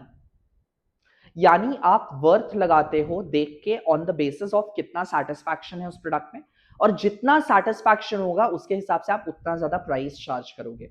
So value को समझा जाता है दो सेंस में, इन terms of value in use and value in exchange. Use का मतलब हो गया यूजेज वैल्यू, यूज करने से कितना सेटिस्फैक्शन मिल रहा है, वो हो गया आपका value in use. And exchange value का मतलब हो गया प्राइस। एक्सचेंज वैल्यू और कुछ नहीं है, value expressed in monetary terms हुआ। सो मॉनेटरी टर्म्स में वैल्यू एक्सप्रेस करने का मतलब हुआ दाम कितना लगा उसका। अब आप खुद सोचिए जनरली कैसा रिलेशनशिप होगा between uses value and monetary value? Direct. कोई भी प्रोडक्ट एक कंज्यूमर के लिए जितना मूल्यवान है, यानी उसमें जितना वैल्यू इन यूज है, जितना उसका यूजेज वैल्यू हाई है, उसका उतना ज्यादा वैल्यू इन एक्सचेंज होगा। बट कभी कभी ऐसा नहीं भी होता है। जैसे कि आप उठा लीजिए कि वाटर है और डायमंड है। अब मैं आपसे पूछूं वाटर में आप क्या बोलोगे? आप बोलोगे कि water has a high uses value, उसका वैल्यू इन यूज ज्यादा है, यूटिलिटी ज्यादा है, बट देन उसका एक्सचेंज वैल्यू यानी मार्केट वैल्यू जो है वो बहुत कम है कंपेयर टू डायमंड। डायमंड जिसका ऑर्नामेंटल वैल्यू है, यानी उसका यूजेज वैल्यू बहुत कम है शोशाबाजी के लिए, बट स्टिल उसका मार्केट वैल्यू वाटर के मुकाबले बहुत ज्यादा है। इसका कारण क्या है? Abundance and scarcity. क्योंकि डायमंड रेयर है, स्केर्स है, बोल के उसका मार्केट वैल्यू बहुत ज्यादा हाई है। एंड क्योंकि वाटर प्लेंटी में है, अबंडेंस में है, बोल के उसका मार्केट वैल्यू बहुत ज्यादा कम है। उसको हम लोग बोलते हैं पैराडॉक्स ऑफ वैल्यू। पैराडॉक्स का मतलब हुआ कोई चीज का कॉन्ट्रास्ट हो जाना या विपरीत हो जाना या ऑपोजिट हो जाना। ठीक है, पैराडॉक्स मीन्स कॉन्ट्रास्ट या ऑपोजिट ऑफ समथिंग। सो कभी कभी value in use and value in exchange, although there is a direct relation, दोनों में समानता रिलेशन होता है, बट कभी कभी ये वायोलेट हो जाता है अगर स्केर्सिटी का कॉन्सेप्ट आ जाए बीच में, स्केर्सिटी एंड अबंडेंस का। इस बात का आप ध्यान रखिएगा। ठीक है, अगला, ये जो वैल्यू है ये डिटरमाइन कहां होता है, डिसाइड कहां होता है? मार्केट में। सो मार्केट समझना है कि मार्केट क्या है। ऑर्डिनरी लैंग्वेज में अगर बोलूं तो मार्केट इज अ प्लेस। आप क्या बोल सकते हो? मार्केट एक बाजार है, एक हाट है, एक जगह है जहां पे आप जाके गुड्स एंड सर्विसेज का ट्रेडिंग कर सकते हो, यानी बाइंग सेलिंग कर सकते हो। पुराना भाषा में ठीक है। आज मॉडर्न डे के बारे में सोचो, क्या आप एक फिंगर क्लिक से डिजिटल मार्केट में एंटर कर पा रहे हो कि नहीं कर पा रहे हो? इन अदर वर्ड्स, क्या आप अमेज़न से जाके शॉपिंग करते हो? जी हाँ। क्या आप ज़ेप्टो से, स्विगी से, इंस्टामार्ट से ग्रोसरीज मंगाते हो? जी हाँ। तो ये क्या हो गया? ये डिजिटल मार्केट हो गया। आप जब गूगल पे सर्फिंग कर रहे होते हैं, इंटरनेट सर्फिंग कर रहे हो, तो बहुत सारे ऐड पॉप अप करते हैं। एक क्लिक करते ही आप रीडायरेक्ट हो जाते हो एक डिजिटल मार्केट प्लेस पे, एंड देन वहां से आप शॉपिंग कर सकते हो। क्या वो भी मार्केट है? हाँ। सो मॉडर्न वर्ल्ड में अगर मैं बताऊं what is market, ordinarily market is a place, that's fine, but economically or nowadays in the modern world, market is a system, market is a setup, market is a mechanism. Mechanism means functioning या operation of buyers and sellers. Not necessarily that buyers and sellers will have to physically meet one another. जरूरी नहीं है कि buyer seller एक दूसरे से मिल के अगर ट्रेड करे तभी वो मार्केट कहलाएगा। अगर कोई भी प्रोडक्ट को लेके interaction is the keyword, interaction is the key. अगर इंटरैक्शन हो पा रहा है, संपर्क हो पा रहा है, बायर्स एंड सेलर्स एक दूसरे के साथ बात करके डील को स्ट्राइक कर पा रहे हैं या डील को क्लोज कर पा रहे हैं, वही मार्केट है। So in simple term, in modern day language, market is what market does, and what market does is buying and selling of goods and services. अगर बाइंग सेलिंग हो पा रहा है वही आपका मार्केट है। तो उसके लिए नेसेसरी है कि इंटरैक्शन होना चाहिए, ठीक है। सो मार्केट एक मैकेनिज्म है, और मैकेनिज्म का मतलब हो गया एक फंक्शनिंग है, फंक्शनिंग है या ऑपरेशन है, जो कि ये फंक्शनिंग कैसे हो रहा है? Through interaction, through interaction between buyers and sellers, ठीक है। No fixed location required. Market दो टाइप का हो सकता है, गुड्स मार्केट या फैक्टर मार्केट। गुड्स मार्केट वो है जहां पे गुड्स एंड सर्विसेज मिले अल्टीमेट यूज के लिए। फैक्टर्स मार्केट वो है जहां पे फैक्टर्स ऑफ प्रोडक्शन जैसे कि लैंड, लेबर, कैपिटल, ये सबका ट्रेडिंग हो, उसको हम लोग फैक्टर मार्केट बोलते हैं। आरएन भैया थोड़ा सा एग्जांपल दे देते तो बढ़िया होता। जैसे अगर मैं बात करूं जोमेटो और स्विगी, अमेजॉन, ये क्या है? गुड्स मार्केट है। वहां पे आप गुड्स एंड सर्विसेज अपना पर्सनल यूज के लिए परचेज करते हो। फैक्टर मार्केट क्या हो जाएगा? magicbricks.com, आप लैंड खोजते हो, आप बिल्डिंग खोजते हो, आप प्रॉपर्टी खोजते हो रेसिडेंशियल पर्पस के लिए या फिर आपका कमर्शियल स्पेसेस के लिए। आप इंडीड पे जाते हो, आप नौकरी.com पे जाते हो, आप लिंक्डइन पे जाते हो, लेबर मार्केट हो गया। आप मुथूट फाइनेंस पे जा रहे हो, आप शेयर मार्केट मोतीलाल ओसवाल पे जा रहे हो, आप काइट पे जा रहे हो, आप ग्रो ऐप पे जा रहे हो, that's a financial market. Clear? ये हो गया आपका फैक्टर मार्केट। आई होप इतना आपको समझ में आ गया होगा। आगे बढ़ा जाए, नेक्स्ट टर्म पे आते हैं, मनी क्या है और इनकम क्या है। देखिए, मनी का मतलब क्या है? मनी एक माध्यम है, एक मीडियम है, जिसका आज मॉडर्न वर्ल्ड में जरूरत है एक्सचेंज करने के लिए। अगर प्रोड्यूसर आपको गुड देगा तो उसके बदले में वो भी तो कुछ मांगेगा। यानी ये जो आदान और प्रदान हो रहा है, इन अदर वर्ड्स जो आपका ट्रेडिंग हो रहा है, यानी कि जो एक्सचेंज हो रहा है, उस एक्सचेंज को कंप्लीट करने के लिए एक मीडियम, एक जरिया का जरूरत है, एंड वो जरिया आपका मनी पूरा करता है। सो मनी को कैसे डिफाइन किया जाता है? Money is something which acts as a medium of exchange, as a जरिया of buying and selling goods and services. Money के पहले किस टाइप का एक्सचेंज होता था इकोनॉमी में? बार्टर सिस्टम, जहां पे गुड्स को गुड्स के बदले ट्रेड किया जाता था। बट बार्टर सिस्टम क्यों नहीं चल पाया? क्योंकि हो सकता है कि मेरे पास जो एक्स गुड है वो सामने वाला को ना चाहिए हो। मेरे को उसका वाई गुड चाहिए लेकिन उसको मेरा एक्स गुड नहीं चाहिए, उसको उसके बदले जेड गुड चाहिए। मेरे पास वीट है, सामने वाला के पास राइस है, मेरे को वीट के अगेंस्ट में राइस ट्रेड करना है, बट उसको राइस के अगेंस्ट में एप्पल्स चाहिए, उसको वीट नहीं चाहिए। तब वहां बार्टर सिस्टम होना बहुत प्रॉब्लमैटिक हो जाता था। कुछ लोग डिनाई कर देते थे प्रोडक्ट को। तो इस प्रॉब्लम को ओवरकम करने के लिए कुछ ऐसा चीज लाना पड़ा जो कि कॉमनली एक्सेप्टेबल होना चाहिए। Means everybody should accept it for the medium of payment of any kind. In other words, it should not be denied upon, कोई भी उसको ना ना बोले। So money is something which is generally acceptable. देखिए लिखा भी होगा जेनरली एक्सेप्टेड। जेनरली एक्सेप्टेड का मतलब हुआ कि कोई भी उसको डिनाई नहीं करेगा। At the same time money something which will act as a जरिया फॉर एक्सचेंज। उससे आप प्रोडक्ट का वर्थ मेजर कर पाओगे इन टर्म्स ऑफ मनी, यानी वैल्यू को मेजर कर पाओगे। मनी को आप स्टोर करके रख पाओगे लिक्विड फॉर्म में या फिर एसेट्स के फॉर्म में स्टोर कर सकते हो। एंड मनी को फ्यूचर पेमेंट, डेफर्ड का मतलब हो गया फ्यूचर पेमेंट, फ्यूचर में यानी क्रेडिट ट्रांजैक्शन में भी इंडल्ज करने के लिए आपको मनी का जरूरत पड़ेगा। गुड्स से फ्यूचर ट्रांजैक्शन करना या क्रेडिट ट्रांजैक्शन करना नहीं पॉसिबल था क्योंकि गुड्स पेरिशेबल होते हैं, एक पॉइंट के बाद स्पॉइल हो जाएगा। बट मनी का ऐसा कुछ भी नहीं है। Money something which is durable, long lasting, इसीलिए फ्यूचर ट्रांजैक्शन करना इजी हो जाता है। मनी दो फॉर्म में आज हो सकता है इकोनॉमी के अंदर में, करेंसी के फॉर्म में, करेंसी यानी कि लिक्विड कैश जो घूम रहा है, जो कॉइन्स और नोट्स है वो आपका करेंसी है, या तो आप उसको बैंक में स्टोर करके रख सकते हो, उसके बदले चेक्स का इस्तेमाल, कार्ड का इस्तेमाल, यूपीआई का इस्तेमाल, यानी डिजिटल फॉर्मेट ऑफ मनी का भी इस्तेमाल कर सकते हो। बोल के करेंसी है और डिपॉजिट मनी या बैंक मनी बोला जाता है, ठीक है। इसके अलावा इनकम क्या होता है? सिंपल भाषा में अगर मैं बताऊं, income is something that you earn, लेकिन ये उतना सिंपल भी नहीं है अंडरस्टैंडिंग में। आपको अपने आप से सवाल पूछना चाहिए, how do we earn income? In simple languages, what we earn, but the question arises is that how do we earn? तो इसका जवाब है when we indulge ourselves in the economic activity। आज अगर मैं पैसा कमा रहा हूं, मैं कैसे कमा पा रहा हूं?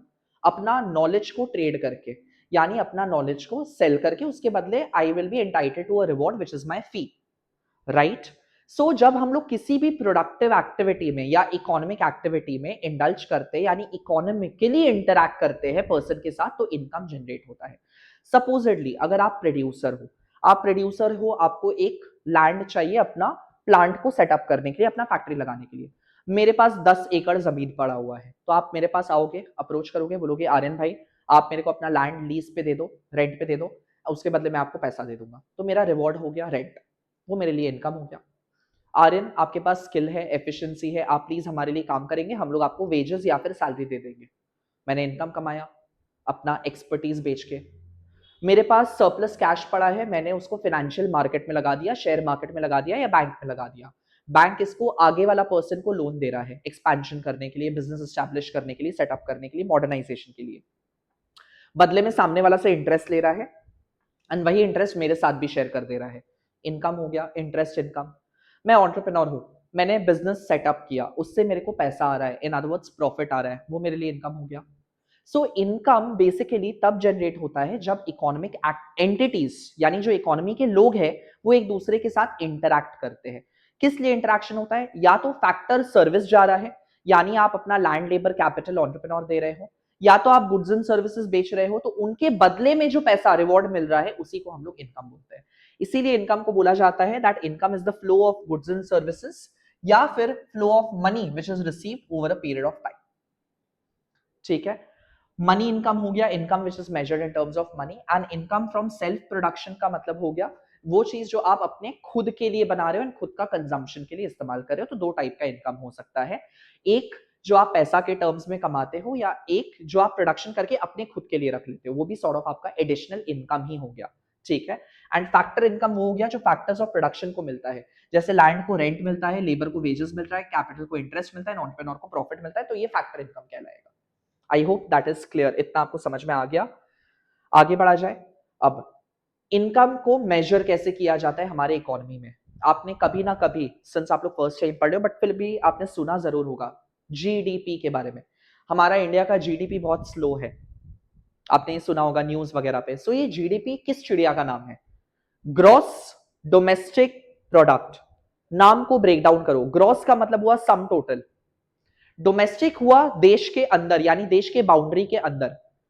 सो देश के बाउंड्री के अंदर कितना टोटल अमाउंट ऑफ प्रोडक्ट का मतलब हुआ total amount of goods and services produce हो रहा है, उसको हम लोग जीडीपी बोलते हैं, ठीक है। GDP is the total amount of goods and services which is produced within the domestic territory और domestic boundary of a country, that is your GDP. अब हमारे डोमेस्टिक टेरिटरी के अंदर में इंडियन इंस्टीट्यूशंस होंगे, इंडियन रेसिडेंट्स होंगे जो पैसा कमा रहे होंगे, साथ ही साथ फॉरेन इंस्टीट्यूशंस होंगे एंड फॉरेन रेसिडेंट्स भी होंगे जो लोग पैसा कमा रहे होंगे। तो वो हमारा बाउंड्री के अंदर का तो कॉन्सेप्ट बन गया, यानी डोमेस्टिक का कॉन्सेप्ट तो बन गया। लेकिन जब उस डोमेस्टिक को नेशनल पे लेके जाते हैं, national comes from the word nation, और जब नेशन का बात होता है तो उसमें सिर्फ वही इनकम को काउंट करना है जो कि इंडियन रेसिडेंट ने कमाया है, यानी इंडिया के नॉर्मल रेसिडेंट ने कमाया है। नॉर्मल रेसिडेंट का मतलब जो कि जिसका बर्थ इंडिया में या तो हुआ है, या तो कोई दूसरा देश छोड़ के इंडिया में आ गया और अपना वो सारा जितना भी अर्थ व्यवस्था का, यानी कि अपना जो गृहस्थी चलाने का काम है वो इंडिया के अंदर करता है। इन अदर वर्ड्स वो अपना production, consumption, earning, spending, saving, investment सब कुछ इंडिया में कर रहा है, उसको भी हम लोग नॉर्मल रेसिडेंट बोलते हैं। सो जब हम लोगों को ग्रॉस डोमेस्टिक प्रोडक्ट से, जीडीपी से नेशनल इनकम पे या ग्रॉस नेशनल प्रोडक्ट पे आना है, तो वो पैसा जो कि फॉरेन रेसिडेंट या फॉरेन इंस्टीट्यूशन का है उसको हम लोग हटा देते हैं, उसको हम लोग एक्सक्लूड कर देते हैं। Is that clear? आगे आपको समझ में? एंड उससे हम लोग फिर जो भी जीडीपी या जीएनपी आए उससे हम लोग एवरेज इनकम निकालते हैं। जैसे आप एवरेज प्राइसेस निकाल रहे थे इन्फ्लेशन के लिए, वैसे ही इकोनॉमी का ग्रोथ को मेजर करने के लिए एवरेज इनकम निकाला जाता है, जो कि होता है total income divided by population. यानी जीडीपी या जीएनपी, जीएनपी लो या नेशनल इनकम लो, कुछ भी लो, डिवाइडेड बाय टोटल पॉपुलेशन। ठीक है, यहां दिया हुआ नहीं है बट फिर भी हाँ ये रहा, national income divided by population, divide कर देते हो तो आपको आपका पर कैपिटा इनकम मिल जाता है। किस लिए जरूरी है? क्योंकि ये हमें बताएगा इकोनॉमिकली लोग कितने ज्यादा खुश है, यानी लोग के पास कितना पैसा है, इकोनॉमिक सेटिस्फैक्शन कितना है लोगों में। दूसरा किस लिए जरूरत है? देश का उन्नति या विकास को मेजर करने के लिए, डेवलपमेंट को मेजर करने के लिए इन मॉनेटरी टर्म्स। जैसे आपने सुना होगा हमारे ऑनरेबल प्राइम मिनिस्टर हमेशा बोलते रहते हैं इंडिया को थर्ड लार्जेस्ट इकोनॉमी बनाना है। थर्ड लार्जेस्ट इकोनॉमी बनाने का मतलब क्या हुआ कि इन मॉनेटरी टर्म्स इंडिया को थर्ड लार्जेस्ट बनाना है, यानी इन terms of per capita income. And ये पर कैपिटा इनकम का इस्तेमाल किया जाता है एक देश का स्टैंडर्ड ऑफ लिविंग को दूसरे देश के स्टैंडर्ड ऑफ लिविंग से कंपेयर करने के लिए। ठीक है, ये हो गया आपका national income, GDP, GNP and per capita income. Next term आता है हमारा सेविंग एंड इन्वेस्टमेंट यानी निवेश। Now what is saving? The part of income which you did not spend, वो हिस्सा पैसा का जो हमने कंजम्पशन के लिए स्पेंड नहीं किया, वो हो जाएगा आपका saving. So part of income not spent on consumption, या फिर मैं बोल सकता हूं excess of income over consumption. जितना इनकम मेरा एक्सेस में बचा माइनस कंजम्पशन करके, वो हमारा सेविंग कहलाएगा। सेविंग के बहुत सारे टाइप है, हालांकि आपका एग्जाम में नहीं आता है तो आप खाली जस्ट फॉर योर नॉलेज आप देख सकते हो। पर्सनल सेविंग जैसे वो हमारा पर्सनल हो गया, इंडिविजुअल यानी एक पर्सन का सेविंग, बिजनेस यानी कॉर्पोरेट सेविंग जो हो गया ऑर्गेनाइजेशन का, गवर्नमेंट यानी गवर्नमेंट का सेविंग, प्राइवेट सेविंग यानी प्राइवेट कंपनी का सेविंग, एग्रीगेट मतलब सम total of saving in the country. Just for your sake of knowledge आप देख सकते हो। अब सेविंग और सेविंग्स में भी अंतर है। Saving is singular, savings is plural. Saving का मतलब हुआ मंथली बेसिस पे, आपने मंथ ऑन मंथ कितना पैसा बचाया, वो है आपका सेविंग। इस महीना मेरा 10,000 रुपए बच गया, that is my saving. But over the years, यानी मंथ, एक मंथ, दो मंथ, तीन मंथ, चार मंथ करके मैं कितना बचाते आ रहा हूं, यानी मेरा एग्रीगेट सेविंग कितना है ओवर द इयर्स, यानी अभी at this point of time मेरा 5 साल का पैसा मिला के अभी कितना पैसा बचा है, वो आपका सेविंग्स बताता है। तो सेविंग आपका फ्लो है, क्योंकि हर महीना आपका सेविंग चेंज हो सकता है। फ्लो कॉन्सेप्ट का मतलब होता है which keeps on changing with time. And savings stock है, क्योंकि अभी eight the moment over the years आपने जो भी पैसा बचाया है वो एग्रीगेट में टोटल में कितना आपके पास अवेलेबल है। So that is a stock concept. Saving 500 rupees monthly but 60,000 bank saving right now at the moment, that is my stock concept, that is my savings. आ गया समझ में? फिर इन्वेस्टमेंट, इन्वेस्टमेंट का मतलब होता है निवेश। जब आप निवेश करते हो, और आप निवेश भी किसमें करते हो, या तो आप इंडस्ट्रीज में निवेश करते हो, यानी इंडस्ट्री को एस्टैब्लिश करने के लिए, एक्सपैंड करने के लिए, मॉडर्नाइज करने के लिए, plant, machinery, land, building, furniture, fixture, ये सब के लिए आप इन्वेस्ट करते हो। जैसे अगर आर एन ट्यूटोरियल का इन्वेस्टमेंट का मैं बात करूं, ये जगह, ये क्लासरूम, ये एक इन्वेस्टमेंट है। बेंचेस इन्वेस्टमेंट है, इंटरैक्टिव पैनल इन्वेस्टमेंट है, स्टाइलिस इन्वेस्टमेंट है, एयर कंडीशनर इन्वेस्टमेंट है, कंप्यूटर इन्वेस्टमेंट है, कैमरा इन्वेस्टमेंट है। ये सब इन्वेस्टमेंट है जो कि मेरा प्रोडक्टिव एफिशिएंसी को इंक्रीज कर रहा है, मेरे को केपेबल बना रहा है कि मैं और इफेक्टिवली पढ़ा सकूं। उसी को हम लोग इन्वेस्टमेंट बोलते हैं या निवेश करना बोलते हैं। सो इन्वेस्टमेंट का मतलब होता है अपने रिसोर्सेज को इस्तेमाल करना ताकि आप कैपिटल गुड्स बना सको, यानी कि जो प्रोडक्शन में असिस्ट कर सके, जो हेल्प कर सके, उसी को हम लोग निवेश या इन्वेस्टमेंट बोलते हैं। ठीक है, इन्वेस्टमेंट आप तीन प्रकार से कर सकते हो। फिक्स्ड एसेट्स में इन्वेस्ट कर सकते हो। आप लोग अकाउंट स्टूडेंट हो, आई प्रिज्यूम कि आपको पता होगा फिक्स्ड एसेट्स क्या होता है, जो कि एक साल से ज्यादा यानी एक अकाउंटिंग साइकिल से ज्यादा बाउंड्री को क्रॉस करके इस्तेमाल किया जाता है। It is used for long years, several years, that is fixed investment. एक होता है आपका रेसिडेंशियल, घर बार में पैसा लगाना, घर खरीदना, दैट इज रेसिडेंशियल इन्वेस्टमेंट। और एक होता है इन्वेस्टमेंट इन स्टॉक या इन्वेंट्री, जिसको करंट एसेट्स बोलते हैं। करंट एसेट्स वो है जो कि एक अकाउंटिंग साइकिल के अंदर में ही कैश में कन्वर्ट हो जाएंगे, that is your current investment. ये तीन प्रकार से इन्वेस्टमेंट किया जाता है। इसके अलावा इन्वेस्टमेंट का वैल्यू ग्रॉस पे हो सकता है। ग्रॉस मतलब सम total of investment of the country, overall कितना इन्वेस्टमेंट है वो हो जाएगा ग्रॉस। अब जो भी चीज पे इन्वेस्ट हुआ है हो सकता है उसका value over the years reduce हो जाए, यानी कि डेप्रिशिएट हो जाए। डेप्रिसिएशन आपने अकाउंट्स में सीखा होगा। सो ग्रॉस में से अगर डेप्रिसिएशन को आप माइनस कर दोगे तो आपका नेट इन्वेस्टमेंट यानी लेफ्ट ओवर इन्वेस्टमेंट बचेगा। ठीक है, थक गया मैं बोलते बोलते। नेक्स्ट है आपका वेल्थ एंड वेलफेयर क्या होता है। नाउ वेल्थ का मतलब है संपत्ति। और संपत्ति, संपत्ति किस फॉर्मेट में यूजुअली हो सकता है आपका? फिजिकल आइटम में। घर आपका संपत्ति हो सकता है, सोना गोल्ड आपका संपत्ति हो सकता है, गाड़ी बंगला ये आपका संपत्ति हो सकता है, लैंड प्रॉपर्टी ये सब आपका संपत्ति हो सकता है।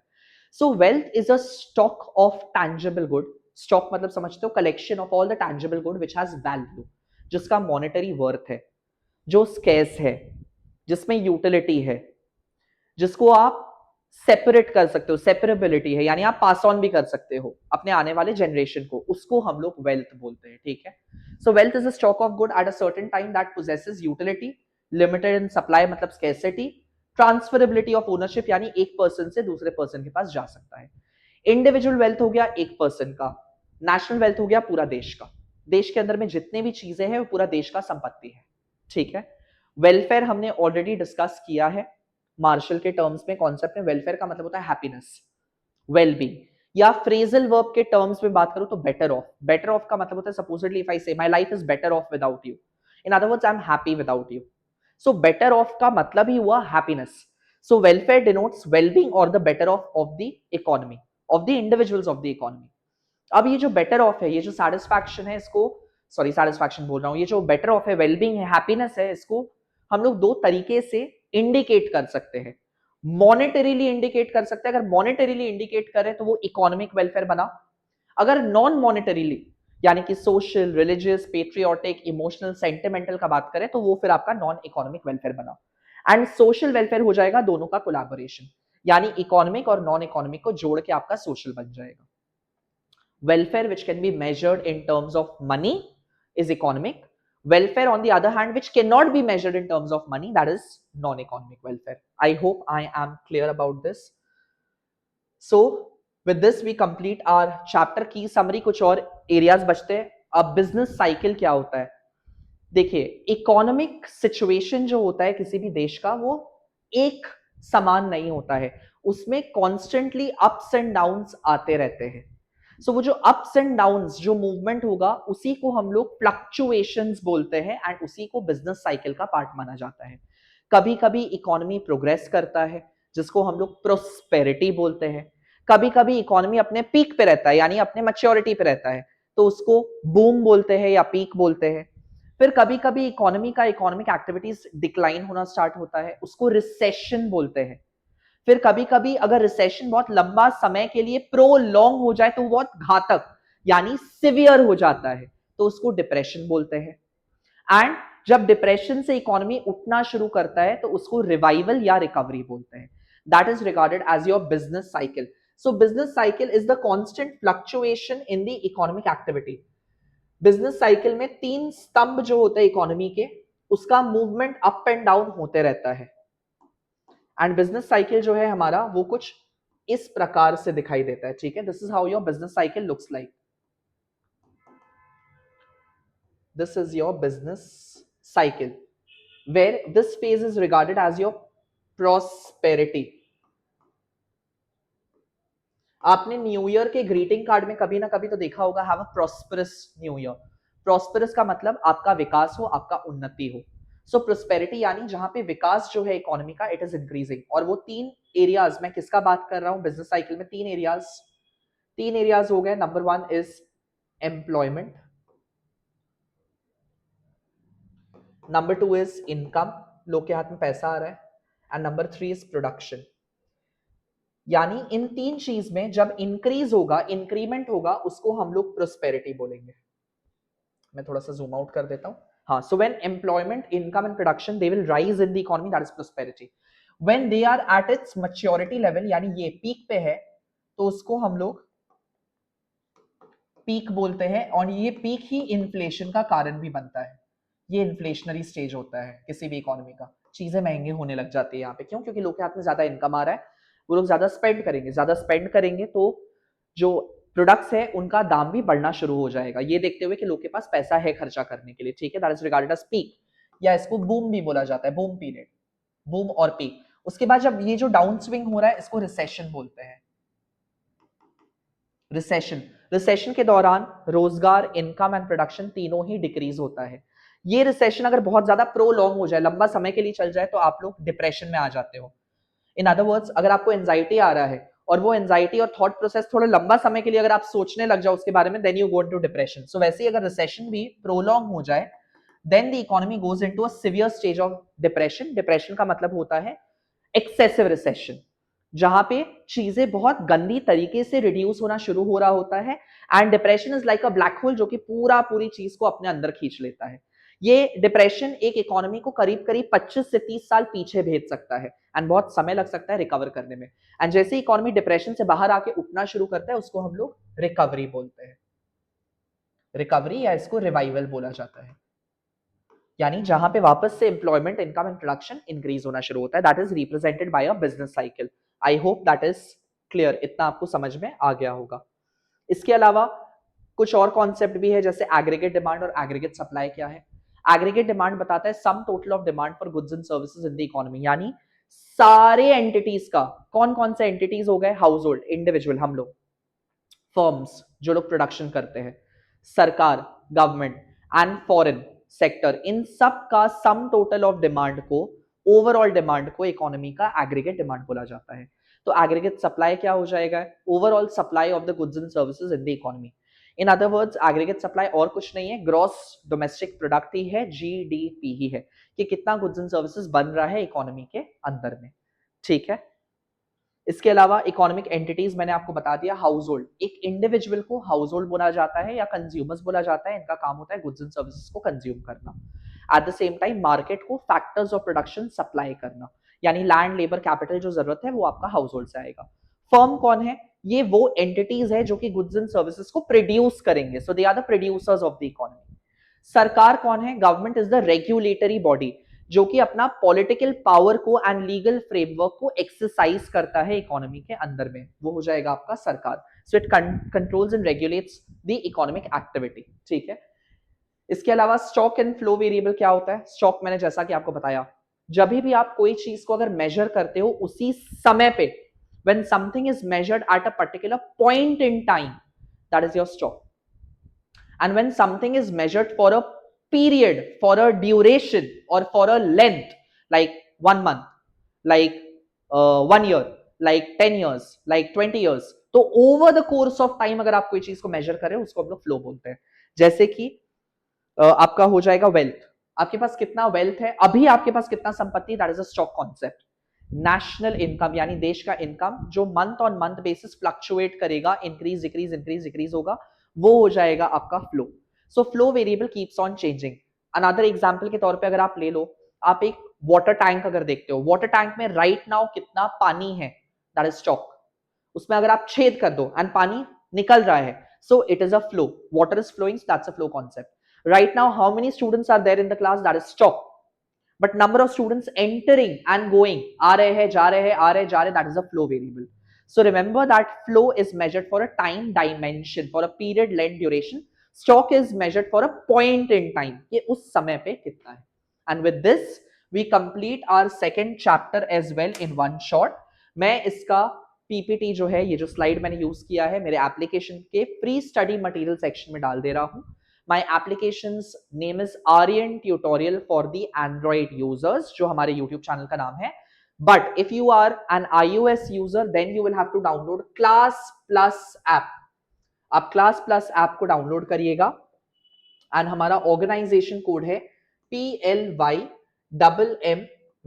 ठीक है, ये आपको कहाँ डालना है, अगर आप अगर आप iOS यूजर हो तो आपको क्लास प्लस एप्लीकेशन डाउनलोड करके इसको पंचन करना है एंड वहां पे आपके प्रोफाइल सेक्शन में आपके हैंडसेट के extreme left hand side corner में आपको आपका प्रोफाइल दिखेगा, उस पर आप टैप करोगे तो आपको फ्री स्टडी मटेरियल सेक्शन मिलेगा।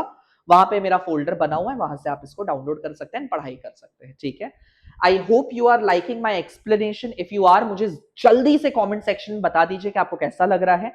And if you want me to make more such videos, then it is my request, kindly share these videos with your classmate, with your teachers, and let them know that Aryan Bhaiya or Aryan Sir, जो भी आप मेरे को बुलाते हो, he is here providing you with quality explanation in subjects economics, commerce, and English. Lots of love, keep preparing, keep studying, keep smiling, keep shining. I'll see you in my next video. Take care. Bye bye.